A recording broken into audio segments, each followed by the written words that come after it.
And welcome to Lone Star Yell Fight, where your favorite Aggie, Andy Tom Chesson, and your favorite Longhorn, James Christopher, take you deep inside the two flagship programs of Texas football. Good morning. It is the 1st of December. This year is almost over. And as one of us predicted, at least at the very beginning of the season, one of our teams is playing in a championship game this weekend. And welcome back to a little bit later Lone Star Yell Fighty. Yo, Lone Star Yell Fight. We've got, this is a Fighty. Look, I'm going to be honest, Andy. I just literally getting out of St. Michael's, because today is the Feast of the Immaculate Conception. And though for those of you who are not Catholic, no, does that mean when Jesus is born, it means the conception of Mary, but whatever. And not when Mary got knocked up. No, it's, the conception of her, right? Yeah, her mom got knocked up. Yeah, because she's born with that original sin. I actually won a Europe-wide trivia contest with that factoid.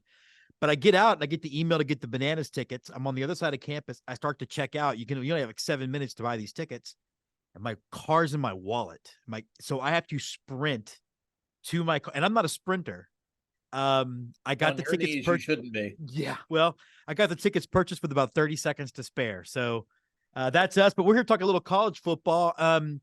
Andy, we'll start with the Aggies, then we'll start Longhorns, and then I want to talk FSU. But Texas Bowl, but things seem to be looking up as far as the positivity of the new coaching staff coming in. I know you can't get a whole lot done with an outgoing coaching staff, but why does it matter that A&M's still playing this bowl game?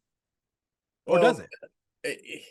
I mean, the honest truth is no, bowl games do not matter. And it's an unfortunate reality in 2023, but I mean, that's what it is. Next year, they will matter even less. I saw a really interesting proposal that you shift all the bowl games to the first week or last week of August and have them played then, because then you could guarantee people would actually play and you'd have teams interested in going, and they would be as meaningful as they used to be. Oh, because with a 12-team playoff coming, do I really care what's happening in the Beef O'Brien Bowl? Probably not. Or Beef O'Brady Bowl. That's how much I care about the Beef O'Brady Bowl. Although they would help themselves with better names to these bowl games. No, I mean, the easy answer is yes, they still matter because you still get the 2 weeks of practices, and a team that went 7-5, hoping to go 8-5, needs 2 more weeks of practice. I would also make the counter argument that a team that doesn't make a bowl game needs even more practice, but that's a whole separate conversation that the NCAA don't want to have. And we've seen how well things go when the NCAA sticks their head in the sand about things. Yeah, right. So yeah, it's good that A&M has these additional practices. It'll be interesting to see. I guess Elijah Robinson, who has announced that he is leaving for Syracuse to be the play calling defensive coordinator under his good friend Coach Brown. It's an interesting career decision, but we weren't going to offer him the ability to call plays here. So That's the next step in his evolution. And I had no hard feelings, wish him well kind of thing. But that's led to just kind of this series of bad news. Now, Coach Robinson is staying on to coach the bowl game. It will be some mix of whatever assistants are left, because we're down to a few and a bunch of graduate assistants coaching positions for the first time, which that's where these bowl games just kind of get silly, especially when you have a coaching change. Yes, you want to go, but there's just a lot of moving parts. You've got 2 fourth-year players who have announced that they are leaving for the draft, which McKinley Jackson should leave for the draft. Anaya Smith should leave for the draft. They've been at college for 4 years. It's time. I think they both have 1 more year of eligibility. Anais has actually been in school for 5 years, so he still has a COVID year that he could take. But we're almost out of those kids. We're almost out of the kids that had COVID years that they could take. Yeah, isn't that weird? So, the six year of eligibility, by and large, is going to go away. So it's just a matter of getting young guys reps, playing, I guess, Oklahoma State in the Houston Bowl, Gallery Furniture Bowl, I don't know what it's even called anymore. Yeah. Again, it doesn't matter. It will forever be the Mattress Mac Bowl, because why wouldn't it be? Why wouldn't it be? How much of it does this help recruiting at all? Because one of the things I think I've been impressed by, it doesn't seem like y'all have hemorrhaged recruits with the coaching news. Does this have any Does this have any factor in it at all? Do you think? I don't think the bowl game does. I think hiring Mike Elko as your head coach did a lot to minimize that. I still think that we'll have a couple more pieces of attrition on the recruiting class. I still think we have the opportunity to add some more in the next couple of weeks and then again in February. So I don't think the book has been written. But by and large, I think we hold on to our recruiting class the most. Where we're going to have issues is the players who are entering the transfer portal, not all of which will leave, but I guess most of them will. But even then, if depending on who you ask, because people are now counting walk-ons as transfers if they leave the school. So we have somewhere between 7 and 14 kids who have announced that they're in the portal. Only 2 of them have found homes. Max Johnson and his brother Jake are transferring to North Carolina. Everybody else is kind of wait and see. And I haven't seen a lot of movement from players entering the portal for any school that already know where they're going to be going, or at least have already announced it. So that's the interesting thing. And we did a long way towards, I think, holding on to Connor Wegman and some of the key offensive players by hiring Coach Klein, who will forever be, you got your manhood back, Coach Klein. I don't care. I don't care. Mr. Coach Klein. But he's our offensive coordinator from Kansas State. Very impressive. And I actually have heard from Longhorn fans and OU fans that are, not necessarily thrilled to see him following them into the SEC in a complimentary way. We need to name a defensive coordinator, and I think that will stop other pieces of hemorrhaging. And depending on who you listen to, that could happen as early as today, late as sometime next week. But it will happen. And then you have the juggling act of which coaches are here, which coaches are leaving as soon as the ball game is over, who can be on the road recruiting, who has to stay. There's a whole lot of moving parts. And I know the NCAA gives a little bit of leeway on that, but there's still only supposed to be, I think, 10 or 11 coaches recruiting actively on the road at any time. And with the early signing day coming up in, I guess 8 days, it's the 16th, I believe. That's an interesting storyline to follow for a team in transition like us. Not like, the Cadillac of football that the University of Texas seems to be. Well, yeah, I mean, we'll obviously dive into the early signing day, but yeah, it was a good day for the Longhorns on Saturday for many, many, many reasons. One, just the absolute undressing of Oklahoma State. It looked like, to me, one of the best games top to bottom that they played. Well, since the last time they played, when they played Texas Tech for Thanksgiving weekend. But no, I mean, it looked it looked like they could really do anything that they wanted to. And I obviously know that they're going into the playoff, and I want to talk a lot about that here in a second. But and we obviously know that stuff doesn't necessarily translate, but it just felt good. It felt good to see them go out there and straight up out talent and out scheme what is usually, generally speaking, a pretty decent football team on the field. Yeah, we're playing these same Cowboys on December 27th for some reason at 8 p.m. because, again, the bowl that doesn't matter. Both teams are in the central time zone, but let's do it then. Yeah, but we're playing them with even less firepower than y'all had to face them with, because Ollie Gordon has announced he's transferring. Oh yeah, I saw that. So they'll be down to, I think, a third string running back.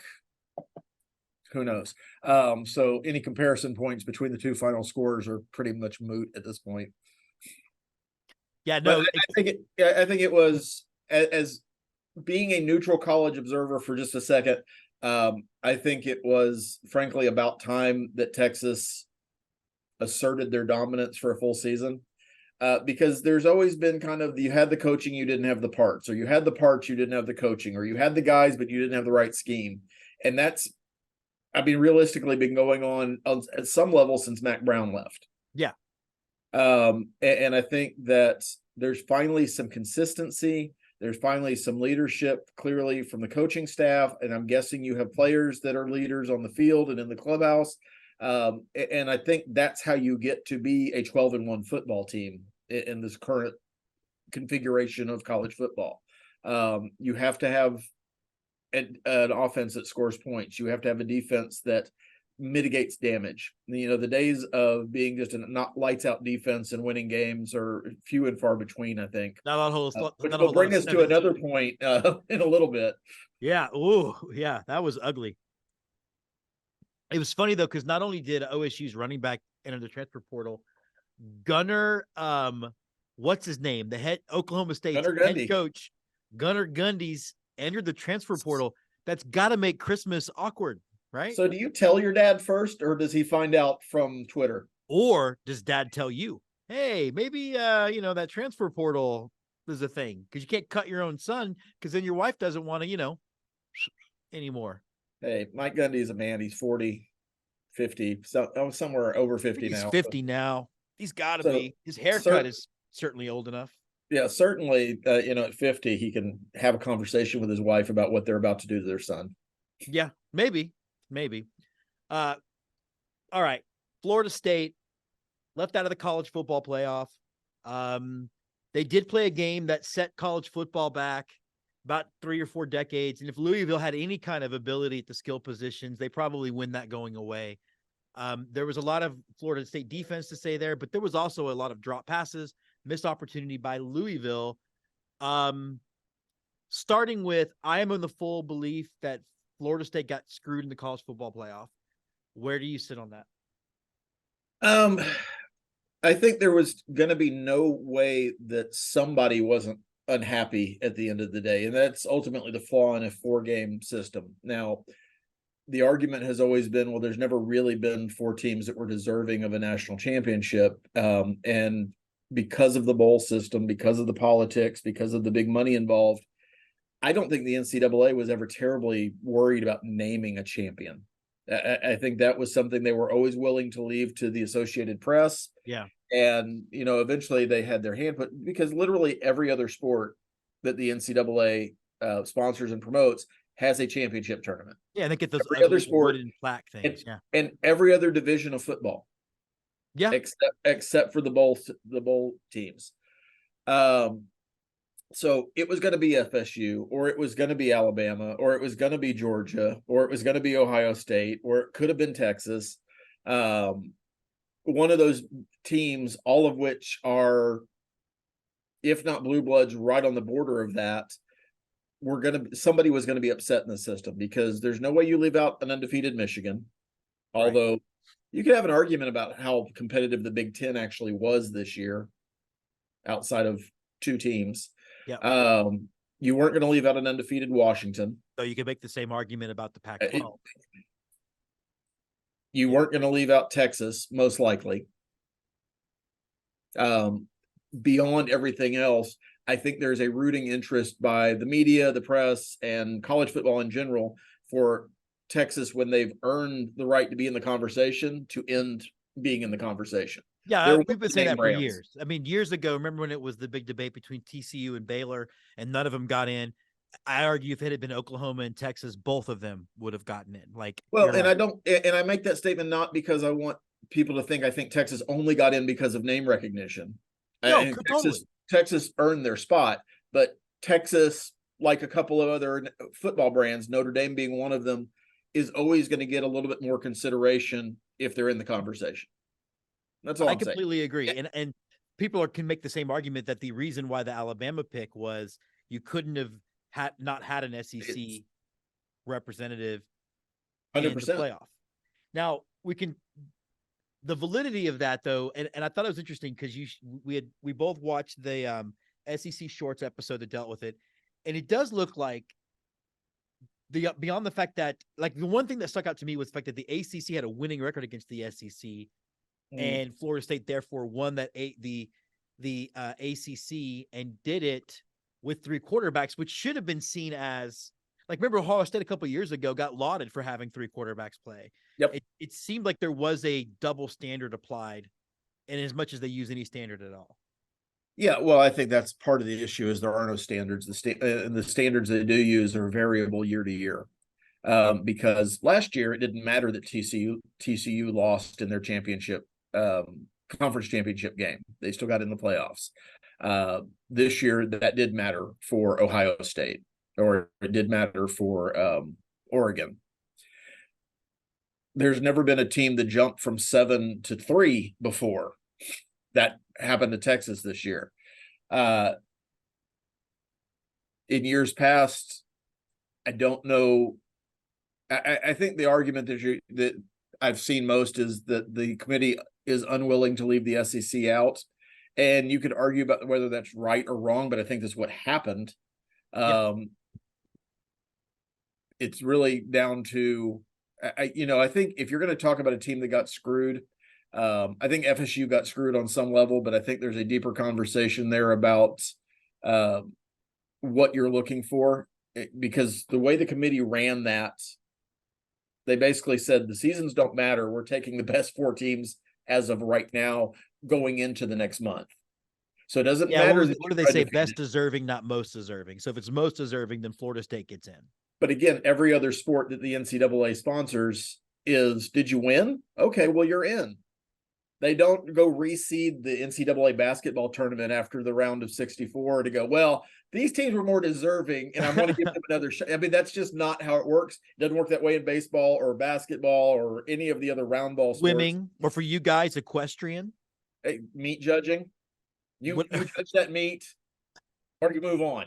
That's how it goes. Does A&M really have competitive meat judging? Because I kind of hope that's a thing. And how do I be involved? We are, and we're national championships in it. It's usually between us and Tech. Wow, we need to do a special episode just on that. That is an NCAA sport. Now in the Army, I was a meat gazer, but that had to do with like urinalysis and stuff like that. And I don't want to talk about that anymore. It was a traumatic time for me. I can imagine.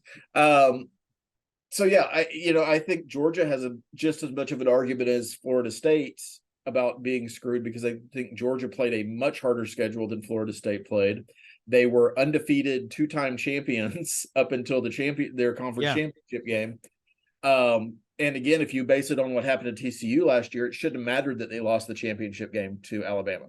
Yeah, the other thing too about Bama was, I mean, they really did survive that game against Auburn. I mean, it was that play, you could run that play 100 times and the other 99 times they won't score. And so if they're using this reverse eyeball test, I don't know how they don't look at that and make that part of the factor. Well, I mean, ultimately it's an imperfect system that results in imperfect results. That's kind of where we are. And so some group of college alumni, college football fans, whatever, we're going to be really, really angry Sunday afternoon. And that's FSU. Probably Georgia a little bit, to the point that I don't know, they canceled the press conference earlier this week with the coaches of Florida State and Georgia, because the Florida State coach wasn't willing to participate, supposedly, allegedly. And there's a lot of internet rumble about them possibly boycotting the game. I don't know what purpose that would serve. It would make it something for us to talk about whenever we're between There is shows. that, but I don't know. That feels like cutting off your nose to spite your face. And I know the ACC, who desperately needs the money that would be generated by a New Year's Six bowl, wouldn't be real thrilled if their champion decided to forego that money. Yeah. But it's real interesting times. And fortunately for us as college football fans, it's the last time we really have to have this conversation, because next year we move to 12 teams. Next year, conference championships matter from a auto bid perspective in the seeding.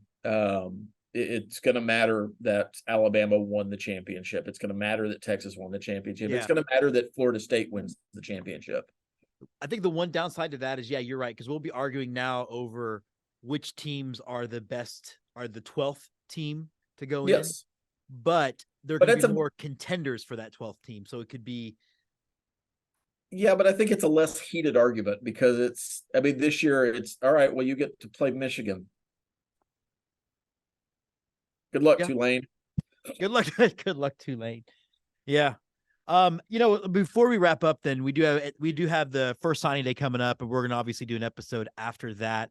But you and I have talked offline a bunch about why you hate the December early signing period. And I'd like to dive into why that is, because I find it, your reasoning, I mean, I obviously know what they are, to be an interesting take, to say the least. Well, I think The two signing dates, first of all, are too close to one another. One is the middle of December, and one is the first Tuesday in February. So there's a 7-week, 6-week gap between those two dates. I'm not good with math. I have a journalism degree, but somewhere in that Yeah, neighborhood. I went to film school, bro. I had a Exactly. student come up to me one time, asked me if I had help with the chemistry. I said, sure. I opened the book, looked at her, and said, I'm sorry, I went to film school, and handed it back. That's fine. Chemistry is unnecessary for your everyday life anyway, unless you're a chemist. Unless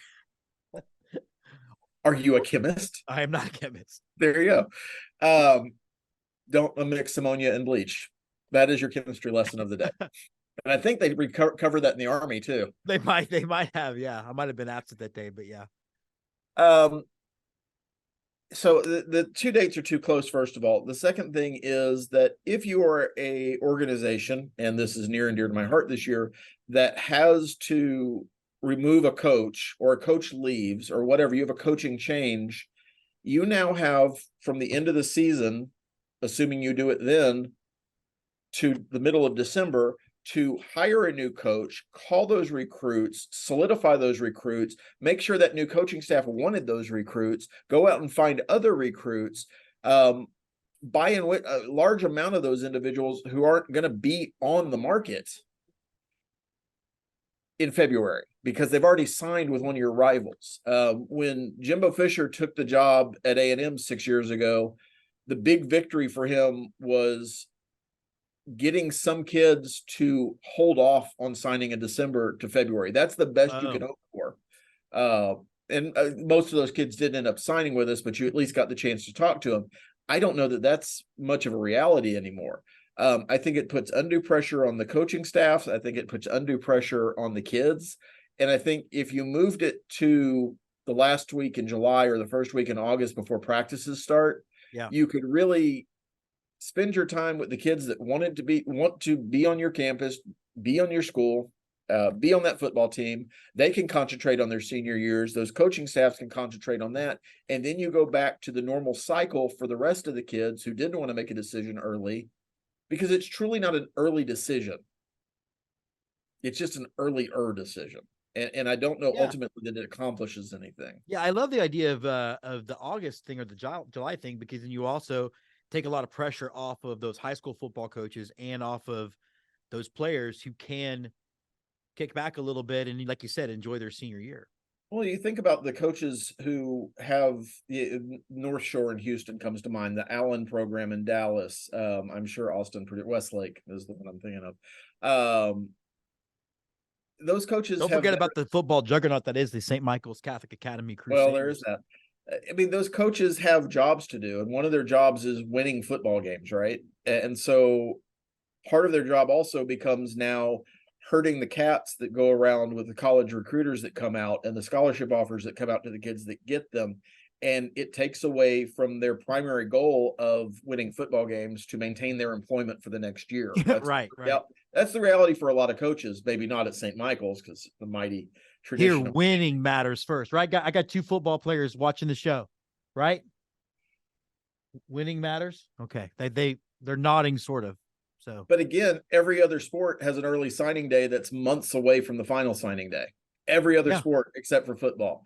And I get that football drives the bus. I get that football pays the bills, but at some point it makes sense for every party involved to move that early signing day before the season, so you can focus your energies 2 times a year instead of this mad dash kind of 6, 7 week, 8 week period of, especially when you have a coaching change. Even a position coaching change can be a big deal when you're talking about these recruiting relationships that you've hopefully been laying the groundwork for 2 years. And as recruiting becomes less and less, I don't want to say important, but less and less the focus of these coaching staffs. And I'll explain what I mean by that in a second. It's just that it's like schools that have raffles. And we'll go back to the Catholic school thing. It's a whole lot of work for very little payoff at the end of the day. I sold those tickets at St. Pius. Yes, and we still sell them, and it's ridiculous because I know how much the raffle brings in, and it's not worth the fact that the kids get 4 days off from school and they have to sell all these books and all the printing costs and finding the prizes and all the things that go with that. It would be easier just to say, please write us a check for $300. and we'll keep your kids in school 4 more days. Um, That's worth the money itself. yeah. So as recruiting high school seniors becomes less and less important to major college football programs, it becomes this unnecessary burden on the coaches to put a lot of effort into something there's not a lot of juice on. And I'm not saying recruiting's ever going to completely go away, because you do need to recruit high school kids. But if I'm a coach and I have to now mentally invest my time in a player, do I want the proven player out of the transfer portal Yeah. who's played 1 or 2 years and shown what they can actually do at the college level? Or do I want the unproven high school kid who's got all of the measurables but no history of performance? Yeah, I mean that's another good point too. Another way that the portal really has changed everything about the just the landscape of the sport. I mean, I think Texas has already had 3 people enter the portal, and I'm like, wow, you're on a team that could be playing for a national championship. You don't want to enter that until after the season. I think Yeah. one of the other benefits too, moving that signing period early, is now we might go back to not seeing so many coaches fired mid-season, because I think it's bad for the kids at that point. Yeah. And it didn't produce anything in A&M situation. Jimbo was fired with 2 weeks left in the season, 3 weeks left in the season. And one kid, and when that happens, the portal immediately opens for those kids. They have a 30-day portal that opens the day Jimbo Fisher was fired. One kid entered into the transfer portal at that time. And he was a freshman who hadn't played anyway and was probably going to enter the portal. Still doesn't have a home, by the way.